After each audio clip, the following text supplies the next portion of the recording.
नमस्कार, आप देख रहे हैं द इंडियन टीवी न्यूज और मैं हूं आपके साथ ज्योति पांडे। रुक करते हैं खास खबर की तरफ।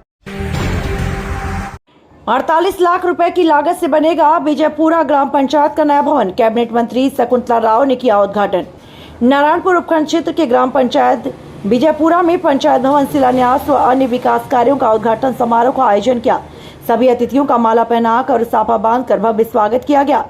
कार्यक्रम के मुख्य अतिथि उद्योग एवं देवस्थान कैबिनेट मंत्री शकुंतला रावत का स्वागत ग्राम पंचायत सरपंच व वार्ड पंचों सहित स्थानीय ग्रामीणों द्वारा 31 किलो की माला व चुनरी पहनाकर भव्य स्वागत किया गया।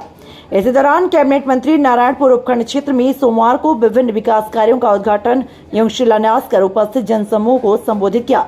उन्होंने ग्राम पंचायत विजयपुरा में 48 लाख रुपए की लागत से बनने वाले ग्राम पंचायत भवन का शिलान्यास किया। उन्होंने कहा, भवन का निर्माण कार्य पूर्ण होने पर स्थानीय स्तर पर ही लोगों को अपने कार्य कराने में आसानी होगी। उन्होंने कहा, राज्य सरकार बिना भेदभाव के विकास कार्यों को गति दे रही है। नारायणपुर से पत्रकार प्रदीप जांगड़ की रिपोर्ट। आज का दिन जैसे विजयपुरा, मुंडावरा और खरखड़ी जो विकास के काम है एमएलए लेड के, उन सभी के शिलान्यास और उद्घाटन की तारीख रखी थी, क्योंकि मैंने शुरू से ही काम देते जा रहे हैं, लेकिन हमने शिलान्यास और उद्घाटन उनके नहीं करे थे। तो आज वो प्रोग्राम विजयपुरा से शुरू किया है। लगभग जो भी प्रस्ताव सरपंच साहब ने भेजे, शायद 35-40 लाख के लगभग मैंने एमएलए लेड से दिए। बाकी अन्य योजनाओं से भी मैंने पैसा यहाँ पर दिया है, चाहे स्कूल का हो, चाहे पंचायत भवन का पैसा हो, ग्राम पंचायत की जगह का हो। और अभी जो इनकी युवाओं की जो सबसे बड़ी मांग थी कि भाई खेल ग्राउंड होना चाहिए, तो तहसीलदार साहब को बुला लिया। जल्दी ही ग्राम पंचायत में इसका प्रस्ताव लेकर के ये खेल ग्राउंड का पट्टा भी काट देंगे। और एक लाइब्रेरी के लिए बच्चों की मांग है, तो वो भी मैं अभी घोषणा करती हूँ कि जल्दी उसका पैसा जारी कर दिया जाएगा कि इनका लाइब्रेरी भवन बन जाएगा। जितने पैसे ये मांगेंगे सरपंच साहब को, मैं कह रही 10 लाख में बना दोगे आप लाइब्रेरी, लेकिन ये कह रहे हैं कि नहीं साहब और ज़्यादा लगेगा, तो वो भी देंगे। बच्चों की सारी जो युवा पीढ़ी की मांग है कि वो पढ़े लिखे, खेले और अन्य व्यसनों में युवा पीढ़ी भ्रमित नहीं हो। और नारायणपुर के विकास की अगर बात करें तो आप आज से गिनेंगे तो कल हो जाएंगे, कि क्योंकि नारायणपुर एक छोटी सी ग्राम पंचायत थी। आज आप देखेंगे कि सड़कें चौड़ी होना, नवीनीकरण होना, नई सड़कें बनाना, इंटीरियर जो जहां सोच नहीं सकता आदमी, लादुआस जो कि पूरा सैनियों का एक गांव है, वो बोले कि मैडम क्या हमारे भी कभी सड़क बन सकती है, पुल बनाने की आवश्यकता है। मैंने कहा पूरा बन सकता है। और उनके वहाँ पर भी करोड़ों रुपए की सड़क बना करके उनको आने जाने का रास्ता जो बनाया गया है, काली सड़क बनाई गई है पहाड़ों के बीच में से। तो जो आदिवासी की तरह रह रहे, चाहे भडाड़ा की बाल हो, इधर ये सारे रोडों का जो काम किया है, विकास का काम, अपने यहाँ उप तहसील बनाना, तहसील बनाना, उपखंड बनाना, एसडीएम ऑफिस खोलना और पंचायत समिति बनाना, बालिका कॉलेज, अम्बेडकर छात्रावास, तो ये सारे जो विकास के काम के इतने दिनों से लंबी मांग चली आ रही थी। तो एक नारायणपुर बानसूर विधानसभा क्षेत्र को पूरे एक विकास के पथ पे लाकर खड़ा करने का काम किया। मैं सोचती हूँ कि बानसूर मेरा परिवार है। मेरा युवाओं से भी यही निवेदन है कि आप खेल में जाएं, पढ़ाई में पढ़ें, और कोई मांग भी है तो मुझे बताएं, लेकिन गलत व्यसन में नहीं पड़ें, ये निवेदन है।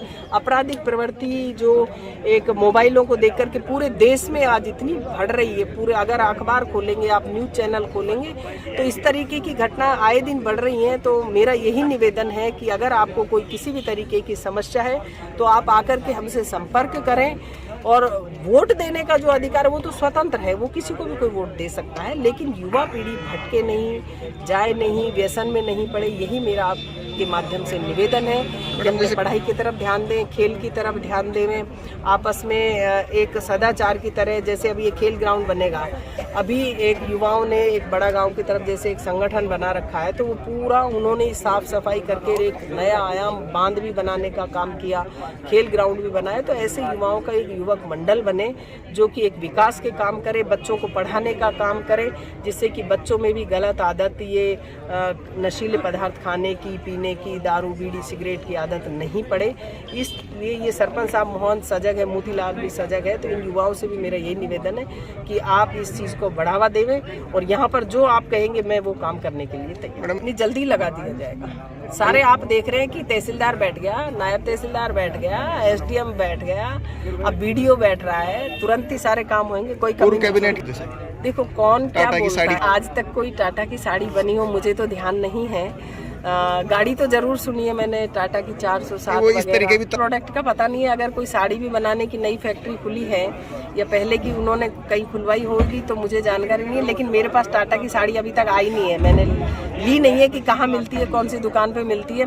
मैं तो अपने नारायणपुर सेठ जी की दुकान है, वहाँ की सारी साड़ियाँ लेकर के मैं यहाँ से जाती हूँ। नारायणपुर गर्ग साहब की जो शॉप है उसी से ले जाती हूँ और वो पहनती हूँ। या फिर हमारे जो खादी भंडार है, खादी भंडार में अभी 2 अक्टूबर से आप देखेंगे कि छूट मिलेगी 50%, और उसमें आकर के आप सबको भी मैं तो आमंत्रित करती हूँ कि उद्योग मंत्री हूँ तो मेरा खादी भी मेरा डिपार्टमेंट है, उसमें भी बहुत अच्छी साड़ियाँ मिलती हैं, 500 से 1000 तक बहुत अच्छी साड़ियाँ मिलती हैं। और उन्होंने कहा कि मांग कर पहनना, तो बानसूर मेरा परिवार है, वहाँ मांग कर मैं खाना भी खा सकती हूँ, मांग कर मैं पहन भी सकती हूँ, मेरा परिवार है। और बानसूर में मुझे मांगने में कोई शर्म नहीं है, क्योंकि मांगना तो कोई बुरी बात नहीं है। मैं अपने परिवार से ही मांग रही हूँ, अपनी बानसूर से ही तो मांग रही हूँ ना, कहीं बाहर से तो मांग ही नहीं रही हूँ। और शायद देखेंगे, पहला चुनाव मैंने 1995 में जिला परिषद का लड़ा था, तो भी मेरा यही लिबास था, आज भी मेरा वही लिबास है। मेरे अंदर अगर बदलाव आया है तो उनकी नज़र में आ सकता है, और वो कुछ भी बोले, वो स्वतंत्र हैं बोलने के लिए। अब क्योंकि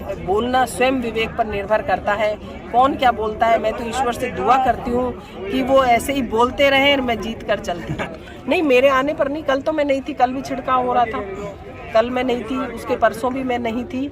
तो छिड़काव की जब उनको आवश्यकता होती है वर्क के हिसाब से, वो तभी छिड़काव करते हैं। मैं तो इधर से आए, तो अब इधर तो डामरीकरण का काम चल रहा है, तो डामरीकरण का जहाँ काम चल जाता है तो वहाँ तो पानी छिड़कने की आवश्यकता नहीं है। वो तो गांव वाले कहते हैं, क्योंकि कई बार उस मुर्रम को मैंने जैसा ठेकेदार से बात करी, वो बोला मैडम एक बार इसको सुखाने की आवश्यकता पड़ती है, फिर हमें पानी छिड़काव करना पड़ता है, फिर सुखाने की आवश्यकता पड़ती है, लेकिन थोड़े दिन धूल उड़ेगी तो फिर तो पक्का काला रोड बन रहा है, बढ़िया। देखो, धरना मैं ये नहीं मानती किसी समस्या का समाधान।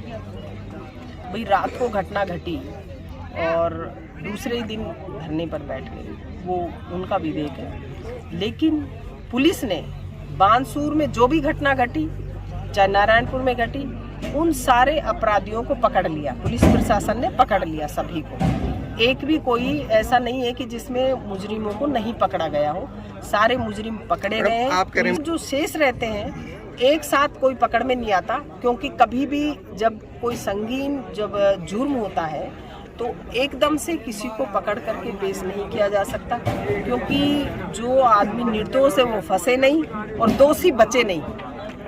निर्दोष आदमी फंसे नहीं और दोषी बचे नहीं। मेन मुख्य तक जाने के लिए समय चाहिए होता है, जब मुखबरी के जरिए पुलिस प्रशासन की जो उनका जो नेटवर्क है उसके जरिए सही जगह तक पहुंचने के लिए समय चाहिए होता है, और समय आने पर वो उन्होंने पकड़ लिया। और जो रह रहे हैं उनको भी लगभग पकड़ने के स्तर पे ही है, बस घोषणा उनकी वो जो उनको जारी करते हैं वो बाकी है। पुलिस पूरी सजग है, लगी हुई है।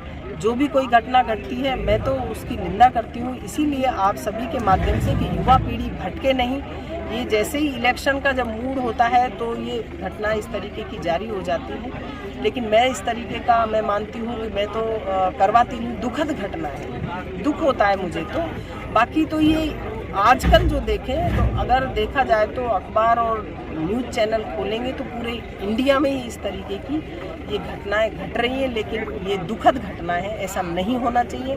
हमारा प्रयास रहेगा, पुलिस प्रशासन का प्रयास रहेगा कि कोई इस तरीके की घटनाएं नहीं घटे। मैडम, अब ये तो पुलिस ही बताएगी, गले उतरना नहीं उतरना कोई बात नहीं होती कि ये लोग नहीं कर सकते। करने वाला तो जब माँ को बेटा मार दे, पत्नी पति को, पति पत्नी को, तो आजकल क्या है क्या नहीं है, ये नेट मोबाइल के जरिए किस तरीके से एक अपराध बढ़ रहे हैं जो इस प्रवृत्ति के, तो इस तरीके का कोई अपन नहीं निर्धारित कर सकते कि कौन कर सकता है कौन नहीं कर सकता, किसके भोले चेहरे के पीछे क्या छुपा हुआ है आपराधिक प्रवृत्ति, ये तो अपन नहीं, ये तो पुलिस निर्धारित है।